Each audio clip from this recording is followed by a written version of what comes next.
بسم اللہ الرحمن الرحیم۔ حضرت ابو ہریرہ رضی اللہ عنہ سے روایت ہے،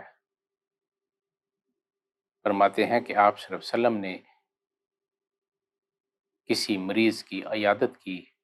آپ صلی اللہ علیہ وسلم کے ہمراہ میں بھی تھا، اسے تیز بخار تھا۔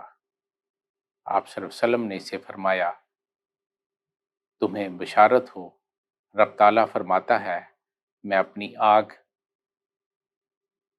یعنی بخار دنیا میں اپنے بندے پر اس لیے مسلط فرماتا ہوں کہ وہ آخرت میں اس کی آگ کا بدل بن جائے۔